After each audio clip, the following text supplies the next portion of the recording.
welcome to Deconstructing a Fairy Tale. Embarrassing, in-depth thoughts about Disney movies from two Disney parents / fans.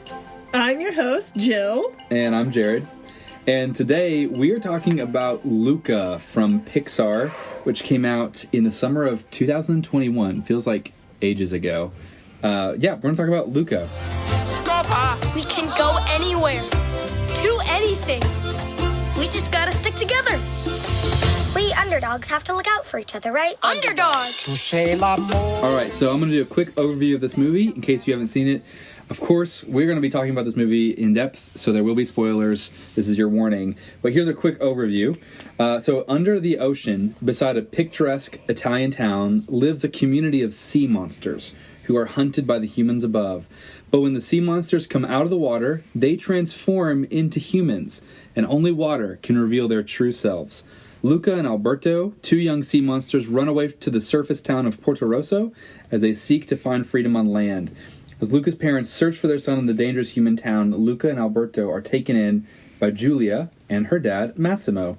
The three kids sign up for a triathlon race in the hopes of winning the money that Luca and Alberto can use to buy a Vespa and leave town. In the end, the three kids find a deep friendship in each other and help these two communities see past their prejudices along the way. We'll ride down every road. See the whole world together.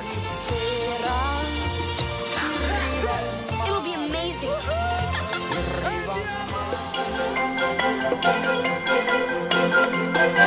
Let's start out with our fast facts. Fast facts. I have a lot of fast facts today. I have 3, so... I have so many. So do you want me to give one first then? Yeah. Okay, so this is the first full-length movie that was written and directed by Enrico Casarosa.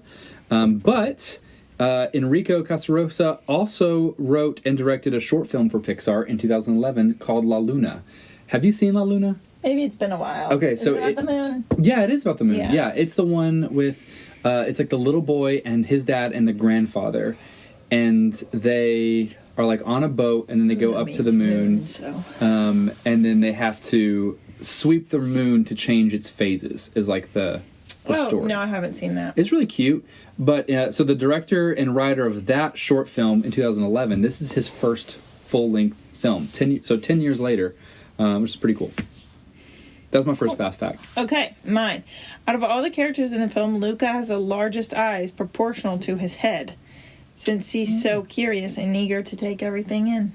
Oh, that's cool. He does have really big eyes. They're pretty cute characters. Like it's a cute style. Okay, so my next fast fact is amazing. I love this fact so much. It's a long one. Okay, so if you subtract out the sea monster parts of the story, this movie is really the story of Enrico Casarosa's own childhood in Italy. This is his story. Oh, wow. Which is so cool. So he spent his summers in this town called Cinque Terre, I think is how you say it. Cinque Terre. It's an Italian town, and if you Google it, you're like, oh my gosh, this is Porto Rosso. So he spent his summers there every year, and while he was an 11-year-old boy there, he met another boy named Alberto, who was risky, really challenged the status quo, and so Enrico describes himself as like this shy, curious boy. And then he meets this boy, Alberto, who helps him come out of his shell, basically. And it's really cool because in an interview, Enrico said that he's pretty sure that if it wasn't for Alberto pushing him and challenging him, he never would have taken the risk and the courage to become an animator. He really attributes that to his best friend. And they're still best friends today. Oh, I was going to ask, are they still best friends? They're still best friends today. Mike, do you think this guy is watching this movie and He's being like, "Wait a second." excuse me? No, they, so what's also cool is you know how Pixar takes the research trips whenever they're going somewhere? So in their research trip, he took Alberto, his best friend, back to this town that I'm poorly pronouncing, and they shot all these photos, of course, and video of like the details in the town to put in the movie. But I was watching the behind the scenes of this, and there's a shot of Enrico and Alberto hopping rocks in front of the mouth of a cave at the ocean, and it's an exact shot that they use with Luca and Alberto in the movie. So I just think that's really sweet. It's like he's putting his own friendship and his own childhood to story. That's really cool. Yeah. This next fact answers one of my questions that I had. Okay. But it says Luca works as a fish shepherd. Which I was like, yeah, what is he doing all day? But, and there are 24 fish that he looks after. Okay. This film is the 24th Pixar feature-length feature animation movie that Pixar has created. So that's pretty cool. Okay, I still have so many fast facts. Yeah. Okay, so I'm just going to start going through them. Julia, so she's the redheaded girl in the movie. Julia, I had noticed that whenever she would, like, curse in the movie, she would say, Santa, and then something, or Santo something. It's all cheeses. Yeah. I hadn't realized that. Well, when she says mozzarella. Yeah, at the end. Santa mozzarella. Yeah. That's a cheese. Yeah, all of them are apparently cheeses, which is pretty fun. Okay, this one, last time I ended on a sad fast fact, so now I've buried the sad fast fact in the middle of all of mine. Alberto, there's the part where Luca is hunting for Alberto after their kind of moment of betrayal, and he swims to the island at night and goes up to Alberto's tower, and he sees behind the poster all the markings on the wall. So there are 383 markings. Was that one of your fast facts? No, but I read that. Yeah. I was like, well, that's so sad. And then Alberto is like, I stopped counting after a while. So it's at least a little over a year since his dad abandoned him. Yeah. Just pretty sad. And that he's not left, in that time, he never left the island, waiting for his dad to come back. Luca means bringer of light. Oh, in Italian, I'm assuming? I'm assuming. That's pretty cool. I have a fact about his last name later on, but I'm going to save it for another part of our podcast. Because of COVID, during the production of this, so, like, if you're not familiar, when an animated movie is being made, one of the very last things that they do is to record the voice actors. They might ask the voice actors to record some early on, but they're definitely going to have to re-record the movie really pretty surprisingly late in the game, like really only a few months before the movie comes out. So that means quite a bit of this movie was produced during the heat of the pandemic.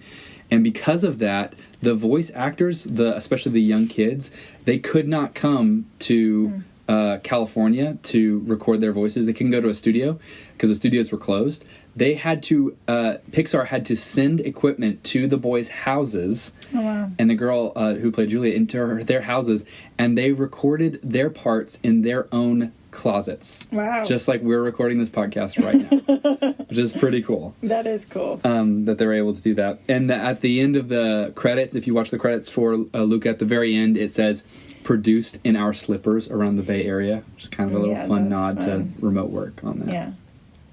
My next fast fact is, okay, so I can't remember how to say this phrase, but there's this phrase that Alberto says when he does a special handshake with Luca and with Julia later on. And it's like, Pecere Girolamo Trombetta. And he does this motion, and then at the end, he does it again to Luca, and Luca's like, seriously, what does this mean? And Alberto's like, I don't know. Go find out. Well, it's a real thing, it turns out. So, at least it used to be. I don't know if it still is today, but a couple decades back, this was something that it was a joke that Italian kids would do, and they would do the same hand motion and say the same phrase. It literally means, nice to meet you, my name is Twisty Trombone. But the funny part about it is that the word trombone is the same as the word fart in Italian. So it's just this funny thing that school kids would do, and I'm guessing Alberto saw it and just has been repeating it since then. Yeah, kind of like the, what's wrong with you, stupido part. Guys, I still have more fast facts. Okay, so I love this one. There's the part when Luca is going down the hill really fast on the bike, and he loses control, and he falls off the bike and rolls down the hill. And then when he sits up, you know how, like, in cartoons there are, like, stars that go around your head? He sees anchovies going around his head because he and Alberto think that the anchovies are in the sky. Yeah, thought that was kind of fun. Yeah, the stars. Little tiny detail. And then I have two more. So we actually know, we have a good idea of what year this movie takes place. If you watch the movie, there are movie posters all over the place in the town of Porto Rosso. There's a 20,000 Leagues Under the Sea one by Disney. There's a Roman holiday one with Audrey Hepburn. All kinds of posters, which makes you think, okay, it's 50s or 60s because that's when those movies were coming out. But during the credits, there is all these pictures of what's going on after the movie. And there's a picture of Julia and Luca watching the moon landing in 1969. Oh, wow. Yeah, okay. so this movie is around 1968, 1969 when this takes place. My last fast fact is that so the opening of the movie, there's the part, it's like, I don't know if you remember, it's kind of like a spooky scene of these fishermen on the ocean, and then Alberto, as a sea monster, swims around the boat and then jumps over the boat, and they throw a harpoon at him, right? And we're led to believe that the harpoon misses. The rest of the movie, Alberto has a scar on his upper left arm, and so the idea is that it barely missed him. Really missed him. Yeah, barely missed him. Those are our fast facts. Interesting. Yeah, some interesting little gems hidden throughout the movie. Love it. Okay, so let's talk about our first impressions. I'm excited to hear what you have to say about first impressions of this movie. Yeah, again, I really wanted to love it. I thought, this is going to be, I love this idea. Like, I had seen the trailer, they're sea monsters, and then when they come out of the water, they're humans. This is going to be so fun. Like, it's going to be a great Pixar movie, and I did not like it. You didn't like it? I didn't like it. Okay. I was disappointed. I was confused. I really couldn't get past, like, Luca had disobeyed his parents. I think at this time I was just really focused on, like, they never really talked about it. I was just like, I don't know about this. I don't know about the whole Silencio Bruno thing, because sometimes you need to listen to that. Yeah, that voice of fear, yeah. But I think, so I don't know. I really wanted to love it. You came away with mixed feelings, what you're saying. Yeah. I did not love it like I thought I would. I liked that it was set in Italy, but I wanted to like it because other people really liked it. Yeah. But now that I've watched it again, I've come to see, there are some things here. Some things you like. I do like it a lot better than when I saw it the first time. Okay. So I think we should say at the beginning of this movie did not come out in theaters. It was supposed to. Yeah. But then, because of the pandemic, the theaters were not doing well financially for the studios as well. And so Disney decided to put this movie out on Disney Plus, not even as a premium access movie that you had to pay for. Just like, here you go. Yeah. Which is, you got to feel for the animators. Yeah, That's a bummer. That is a bummer. They've worked super hard. Yeah. But it came out this past summer on Disney Plus. My first impression of it was, so we watched the trailer, and it's playing this beautiful rendition of "You Are My Sunshine," and it's these kids walking around this town. This is gonna be the best summer ever. I was like, they're about to rip out our heart emotionally. Yeah. So I spent the whole movie waiting for the gut punch. Do you remember the book or the movie Bridge to Terabithia? No, I'd never watched or it's similar in that it's like this happy movie, and then all of a sudden the girl dies suddenly and unexpectedly. Like, half of the cast is now dead, and it's his best friend. And now the rest of the movie is him dealing with that tragedy as a child. That's what I was waiting for in this movie. I was like, where's the gut punch? When are they going to rip the rug out from under us? Who's dying? Who's dying? Yeah, right. It's Pixar. It's Pixar. I'm ready. I'm prepared. So I think I was surprised because it just wasn't the formula that we're used to with Pixar, you know? And I had the wrong expectations going into it.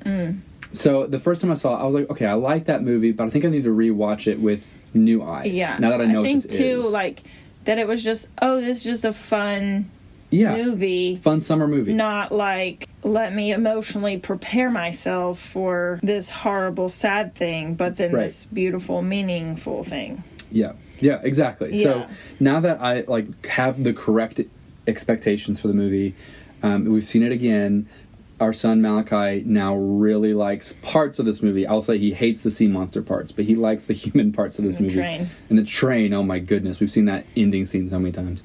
So I really do like it now that I have those expectations. I definitely like it more. Yeah. So let's talk about what you love about this movie. So now you've seen it, you like some of the things better. Yeah. What do you like about Luca? I do. I mean, I like its setting. I think it's so fun that it's like in Italy. I love, honestly, that there's no horrible I mean, it's still sad. Like the Alberto and his father stuff is sad, but it's not like, you know, Rip your heart out. Rip my heart out, step on it stuff. Yeah. So that it's just sweet and kind of fun. I do like that. I like, I was talking with my brother, Andy, the other day. It has the vibe of summer, like childhood summers for me. Just the mixture of that exploration, you're discovering the world, the sunshine, the happy music, the water. Yeah. I mean, just like this, running around with your best friends. This is what summers felt like for me. And so it reminded me of my childhood, and I really like that vibe. I mean, I'd say the music is really good. It's very happy, very lighthearted and simple. Dan Romer was the composer of it's soundtrack. There's nothing lyrical in this movie. But there's a song called Rules Are for Rule People. It's the sequence when they're training for the triathlon, and I love it. It is just this fun, upbeat, Italian sounding song. It's a good soundtrack.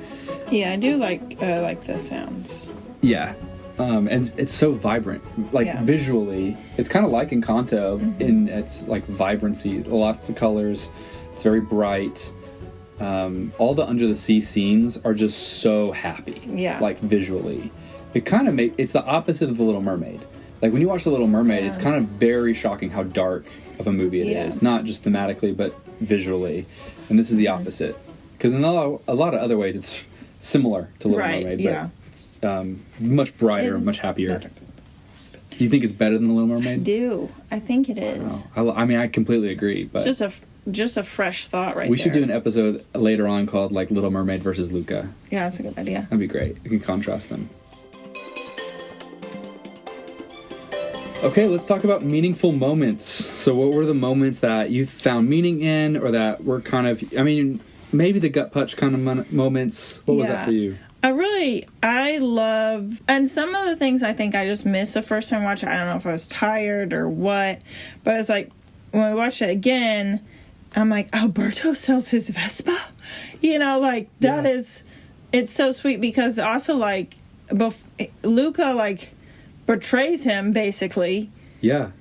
And then Luca decides to, like, when he's riding his bike and he gets caught, you know, he comes out in the rain, and so he does that. So, but then when Alberto, I mean, all he ever wanted was this Vespa, because I think to him it represented, I mean, he says freedom, but I think this, like, I can, like, I'll be okay if I have a Vespa. Yeah. Kind of thing. Yeah. And so to, like, give that up so his friend can go away to school because he knows Luca really wants that, I think that's really sweet. But I think there is also, like, this underlying, like, kind of like hiding who you are. Yeah. And that, like, almost, and it makes sense that Luca's name means, like, bringing the light. So just, I think about it from, like, even just like a scripture standpoint of, like, walking in the light. Like, where we hide ourselves underwater, we don't want to show people who we really are. Yeah. Because then at the end, there's, like, a ton of townspeople that are also sea monsters. And so it's like, who are we hiding? It's also a cool picture that it's water that reveals the truth, the truth underneath. Yeah. And so I think that's, like, a cool meaning or message. Really, I just love Julia. Oh, same. I love everything about her character and her. So I think just everything that she does is meaningful. I don't know. Going back to the Vespa thing, I was texting with one of our friends, Brett Moore, a couple months ago about this movie, and he had sent me this text. He said, he was like, "Yeah, this movie really hit me," and I was asking why, And he was like, well, it's exchange theology at the end, where, I mean, like you're saying, it's like, this is his dream. This is Alberto's, like, most prized possession. Yeah. And he sells that so that Luca can experience his dream of going to school. Right, yeah. And then we do see, like, a reflection of the gospel of, like, giving up something you have for someone else. Yeah. Just really beautiful every time I see it. And we've seen that scene so many times because of the train. The train's in that scene. Fear is a really important character. And kind of like the unrecognized other character. I would even call that maybe the true villain of this movie is fear. I mean, so you start making the list, and you can, like, quickly, it gets really long. Luca's mom has a fear of losing him. Right. The townspeople have a fear of the sea monsters. Massimo has a fear of his daughter getting hurt again, of Julia getting hurt again. The sea monsters have a fear of being killed by the humans. Luca's afraid of doing anything wrong. You know, he keeps saying, I'm a good kid, I'm a good kid, right? Alberto is afraid he isn't worthy of love, but he's also afraid to leave the island and miss his dad potentially coming back. Right. It just goes on and on and on. And once you see it... That's why Julia is so refreshing. Yeah, she's so courageous. Not afraid. She's not afraid, exactly. Or if she is, like you're saying, she's courageous, so... Yeah. Yeah. I think, like, if you think about, like, the Silencio Bruno part, like, that's obviously a theme.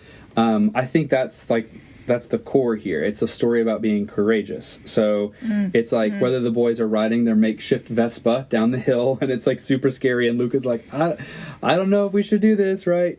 Or, you know, the Luca's parents being afraid of, you know, him going to the surface, so we need to send him to the depths, whatever. Like, there are so many instances of fear and overcoming that fear.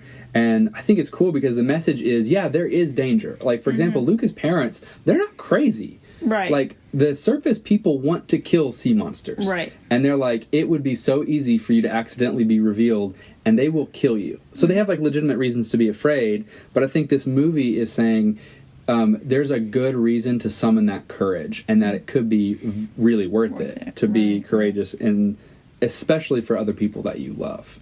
You know, it could be worth it. Like when Luca reveals himself to save Alberto in the rainstorm. Yeah. I even think, like, sometimes fear can be a bad thing. So in the instance of his parents, it would have been better for them to talk about the surface. Yeah. Maybe go up there to get, like, okay, Luca, you want to go? Like, we'll all go together. Yeah. Instead of, you know, being afraid, and then he goes up by himself. I want to go back to the moment when Luca it's during the triathlon at the very end of the movie, and Alberto is bringing an umbrella to Luca, and then he slips and falls, and everyone sees Alberto as a sea monster. And they pull out their harpoons, they're about to kill Alberto. And Luca's watching this happen, and you can see this debate in Luca's head, like, should I go save Alberto, but it's raining, and they will see the true me? Or, I mean, Alberto's like, no, stay. Like, should I listen to that and protect myself? So here's what's cool. This other fast fact, Luca's last name is Paguro, which in Italian means hermit crab. And so it's like that moment he's coming out of his shell, right? And even, like, animation-wise, his helmet flies off, right? Yeah. And so he's coming out of his shell and not protecting himself to rescue his friend. Yeah. I just think that's beautiful. It's beautiful, really cool. So I thought that was, I mean, it's a really meaningful moment for sure. I would say my last one has to be when they're at the train station. Well, the whole scene. I will say the whole train scene. It's really good. Yeah. Oh, we could talk about that forever. Like, there's so much there. But so for me, you watch this movie, and the temptation is to really go, like, wow, Alberto has really helped Luca. Like, he's the one who's courageous, and he's helped Luca learn how to be courageous and learn how to come out of his shell, right? But then there's this line that Alberto says to Luca. So Luca is like, how will I know if you're okay? Like, I'm gonna go to school and leave you behind. How will I know if you're okay? And Alberto's like, you got me off the island. I'm okay. And it's this reminder of he was afraid. He was afraid he was going to miss his dad. Right. He was afraid he wasn't worthy of love. And he wasn't leaving, the vicinity of the island. He wasn't coming to the town. He tells Luca he had never been to the town before. And so Luca really did help him as well to be courageous. And now to find this new family. And so it's, again, a really great story of people who help each other. These two friends who push each other to be a better version of themselves along the way. It's pretty cool. All right, favorite character.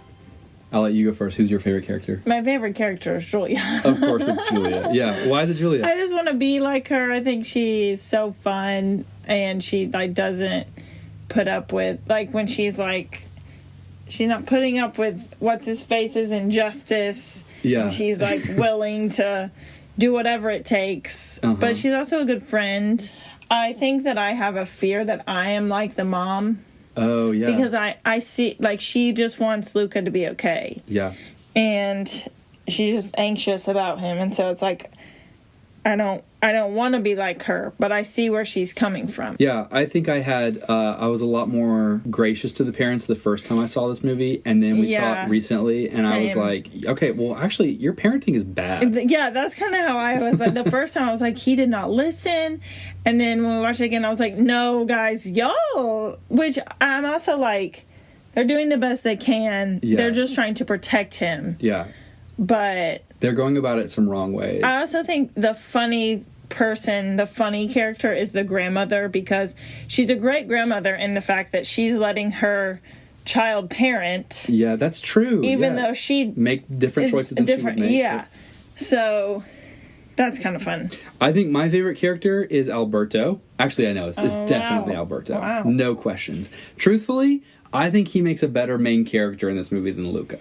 Yeah, I think he's more interesting. Yeah. He has this whole backstory. I'm just like, I think too, which, never mind, we'll get into that later. He's a lot more complicated. Yeah. Right? He has this brokenness, this past. He puts on like this veneer of confidence, but then in moments you get to see that it's really built on a weak foundation. Right. And he really does have this wound from his dad.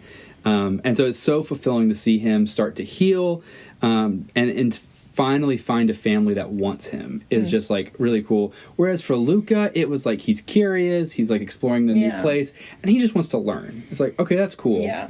But I think the journey for Alberto is life changing. Like it's going to totally change the trajectory of his life. Yeah, that's true. That in this 100%. Same story that we watched with Luca. Yeah. So he's my favorite. I know it's kind of not really part of the movie, but Jill and I watched the short film Ciao, Alberto, which is out now on Disney+. It's only 7 minutes long, and it feels like, if you have not seen it, go and watch it, because it feels like the part of the movie they wanted to include but didn't have time to. And it's about Alberto and Massimo and how really he's found a new dad in Massimo, and it's very sweet. It's very sweet. It's really good. Okay, so I have a question for you. Okay. If you were going to do the Porto Rosso triathlon... That was one of my questions. Is that your question? What would you want to choose? Yeah. What would you want to do? Okay, so we should say, in case you forgot, the triathlon includes swimming, then you have to eat pasta, and you don't know what kind of pasta, it's a lot, and then you have to bike. Yeah, so 3 parts. Probably swimming or biking. I don't want to eat the pasta. Yeah. It's hard. I think I'd want to do the biking or the pasta. Yeah. I don't want to do the swimming. I know I don't want to do the swimming. I would probably want to swim. Okay, so we could, on our team... We could... you could swim, I'll eat the pasta, and then... I could bike You should probably bike after that, if I'm being honest. I was running a lot in high school. I don't know, like 10 miles a day, and I was really hungry, and so I ate like a ton of food from McDonald's, and then remembered after I ate all this food that I hadn't run that day. And was like, oh, it's not a big deal. I'll just go run real quick. And ran, got to like mile 5, and then it all came up. Yeah, it was that's bad. And I think that would happen. So you should probably do the biking. Yeah. I'll do the pasta. Yeah. Under the sea or part of that world? That was my second question. You had that same question? I had those 2 questions. Did you phrase it like that? No. I thought that was would you rather be a sea monster or human? That's really good. I thought that was good on my part. Probably under the sea. Why is that? Because you can also be a human. Oh, no. Okay, no. You're picking where you're going to live. Where are you going to live? Oh, not... Yeah. Then probably on land. On land? I don't know. Yeah. I mean, I might want to try under the sea. Yeah, see what I think it's like. it'd be fun. Yeah. Let's talk about lingering questions. So again, these are things that we felt like were unresolved or just didn't really make sense to us.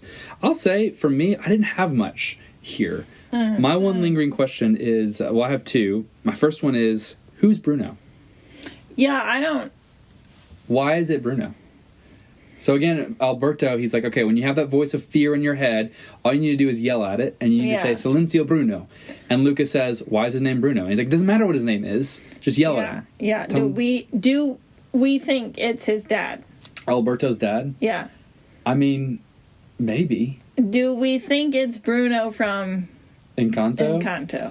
Okay, so if it's Bruno from Encanto... There's some theories. It would have to be... we know Encanto's in the early 50s, so that would be a few years later he would father Alberto.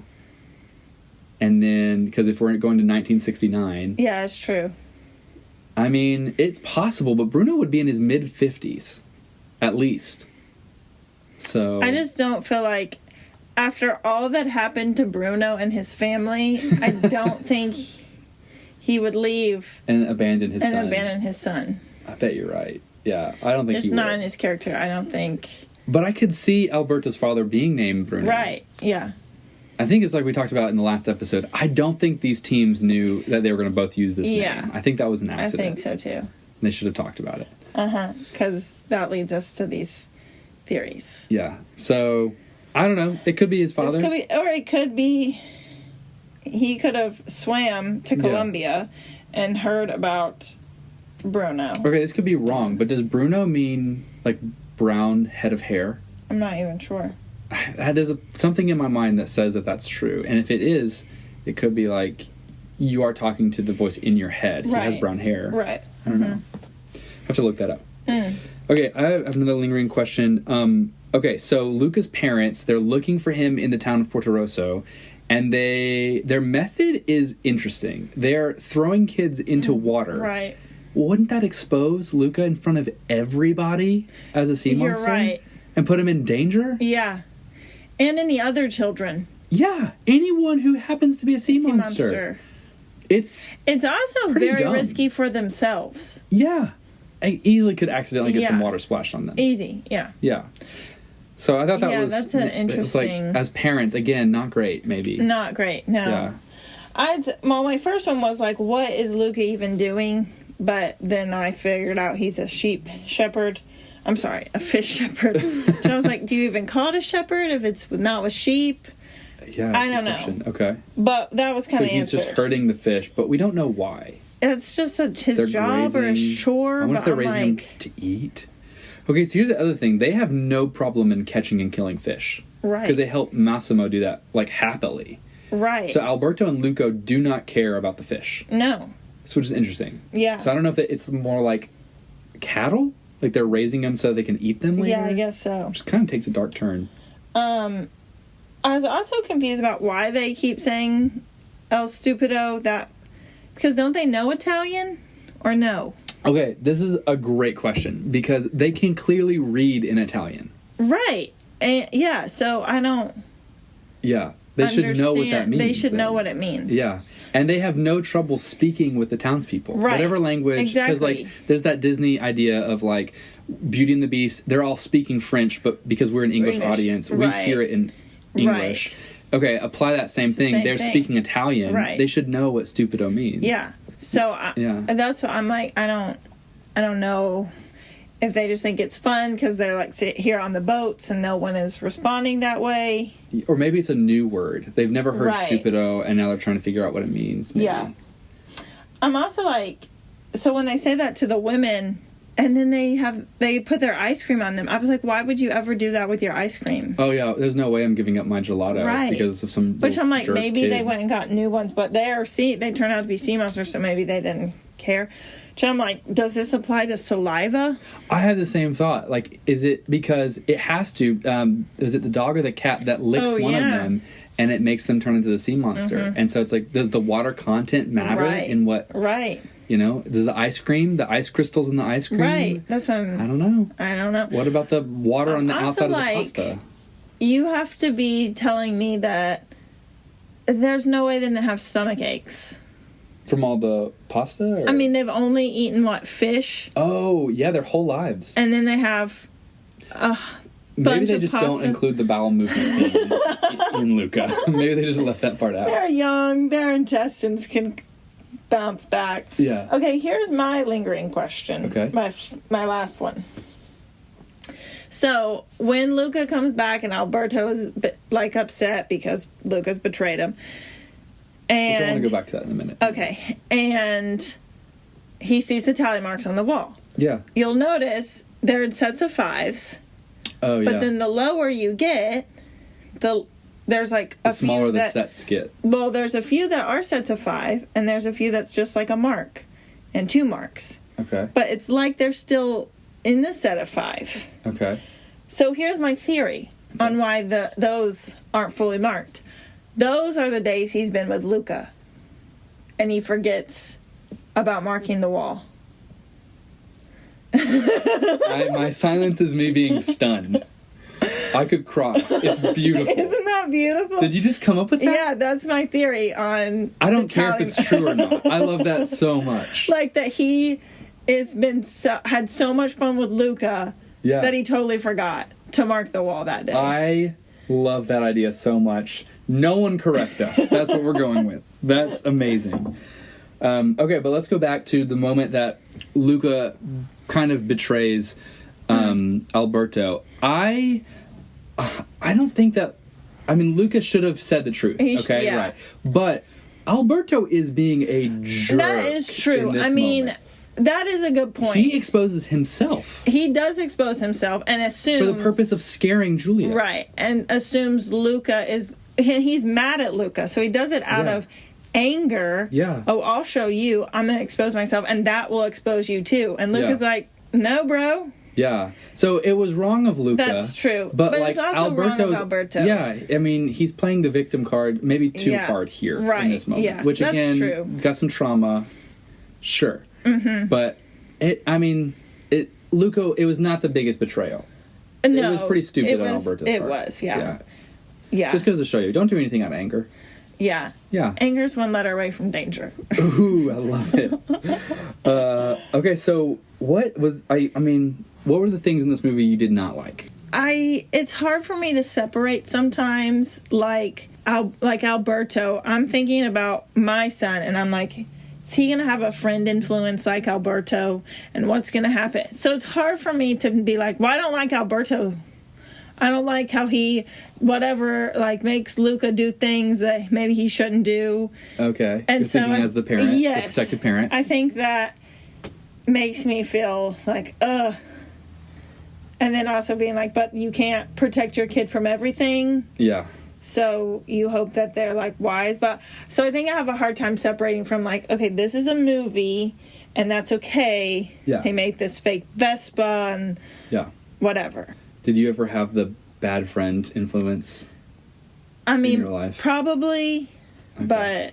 My parents said I was notorious for that. I feel like not... growing up, no. I was the Luca in every circumstance, where I wanted to be the good kid, but I didn't want to be the good kid. Right. So I was drawn naturally to the more risky people so that I could be challenged myself. Yeah, I was. See, and I think that's part of it. I didn't have this, I had friends. Yeah. But it wasn't, I played very well just by myself. Sure, yeah. So I didn't, that's why, for me, it doesn't feel like a summertime. Oh, I see, It doesn't really take me back to my childhood. Yeah. You did not have a good summer childhood, is what you're saying. No, you missed out. I had great. It just wasn't with friends. Yeah. I mean, I played with my cousins, sure, we played, but... I would say if I'm going to, it's hard for me to knock this movie because it is so simple. Mm-hmm. There's not much... Right. If I'm going to pick something, it's going to be I don't even know his name, the villain dude with the Vespa. Oh, yeah. Mr. Vespa. Mr. Senior Vespa, as they called him. Vespa. Yeah. I just thought he was, as a character, really cartoony. His personality was so, if you were to listen to the movie and not watch it, and you were just to listen to it, and you subtract the, sea monster parts, it could be real. This could really have happened. The rest of it could have happened. This could be an actual story. And the characters are all so believable. But he is just comically not believable. Mm-hmm. He's very cartoony. He's just a villain, right? No other trait. Yeah. He's just a bad dude. Yeah. He's a jerk, and no one likes him. Yeah. I could have done without that. Yeah. And he's really just in stuff for money. And I also don't buy that he's 16.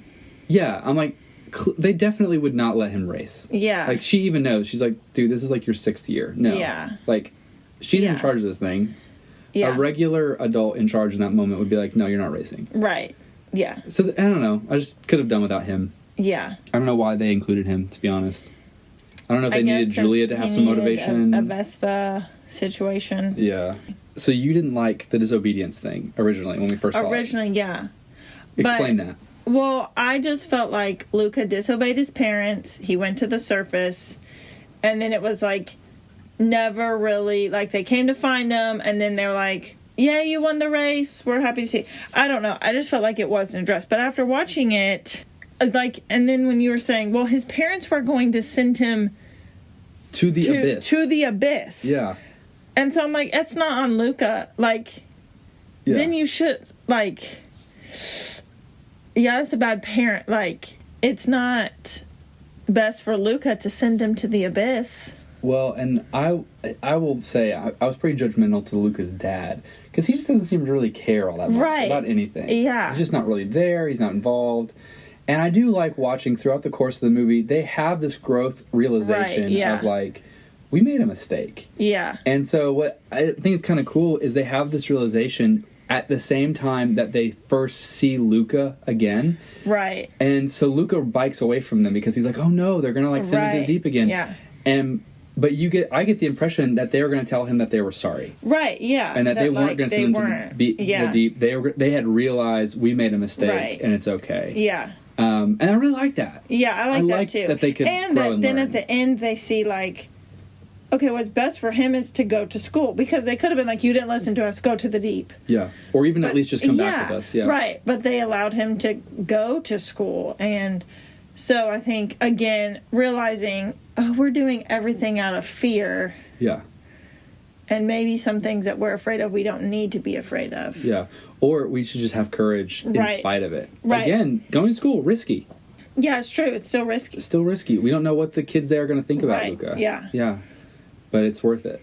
Yeah. Which is a cool message. Mm-hmm. Sort of in wrapping up our thoughts on Luca, I described this to my brother the other day, like, it feels like the meal of Ratatouille from the movie Ratatouille. Like, if you remember at the end of Ratatouille, Remy the rat, he cooks the meal for the food critic Anton Ego, and out of all the fancy food he could choose, he chooses this dish called Ratatouille, which is mostly just vegetables in like a tomato sauce that's roasted. And it's this, like, he calls it a peasant dish when Anton Ego sees it. But then he takes a bite, and it instantly takes him back to his childhood. And it's this dish that's simple, yet it was so carefully prepared, and that it takes you back to something that you remember. And that's how I feel about Luca. That's what Luca is. It's simple, yet it is made so well. It's really well cared for and made and crafted. And for me, it took me back to my childhood, and it made me want to hang out with my friends, you know, and to experience that again, and just reminds you of like the goodness of friendship, of good and deep friendship. That's good. Yeah. There's a little line at the end of the credits of Ciao Alberto. At the very end of the credits, it's like the thank yous or whatever, and it says, thank you to all the families that we have and families we found.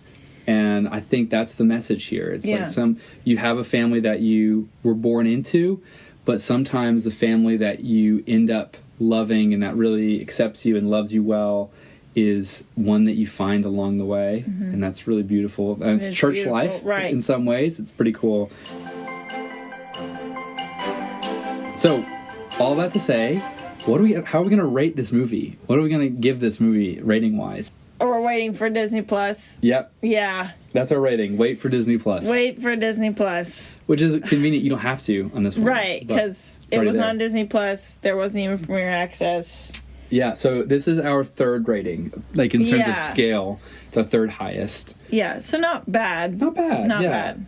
We're saying it's maybe not worth paying for most Yeah. people. Yeah, I but- do think, and some people that I've talked to have really, really loved it. Yeah, Brett Moore, who I mentioned Yeah, earlier, he loved it. My friend Annie loves it. Yeah, and I really like it. Yeah. Yeah. It kind of made me want to like it more when Brett was like, this is the best movie I've ever seen. But Right. it's like, what am I missing? But that's okay that we can yeah. all like find different Right. things. Yeah, Right. That's right. But our rating, wait for Disney Plus. It's worth the watch. It is definitely worth Totally. watching Yeah. for sure. And like I said, there's, it's just a fun watch too. Yeah, but then when you do start to think about it, you realize there's more there. Right. And maybe it first appears. So that is Luca. We would love to hear your thoughts on Luca. Send them our way. Thank you so much for listening. And give us a rating. Yeah. Hit those 5 stars. Hit that 5-star rating. Yeah, 5-star rating. I mean, if it's less than 5, don't worry about it. Don't But if it's 5, let's do it. Let's do this. Yeah. Thanks for listening to Deconstructing a Fairy Tale. Just a reminder, this podcast is not affiliated with Walt Disney Corporation in any way. Luca is copyrighted by Pixar Animation Studios and Walt Disney Corporation, and the audio clips we used here are used under the Fair Use Protection Act. Bye. See ya. Have a good day. Have a good day.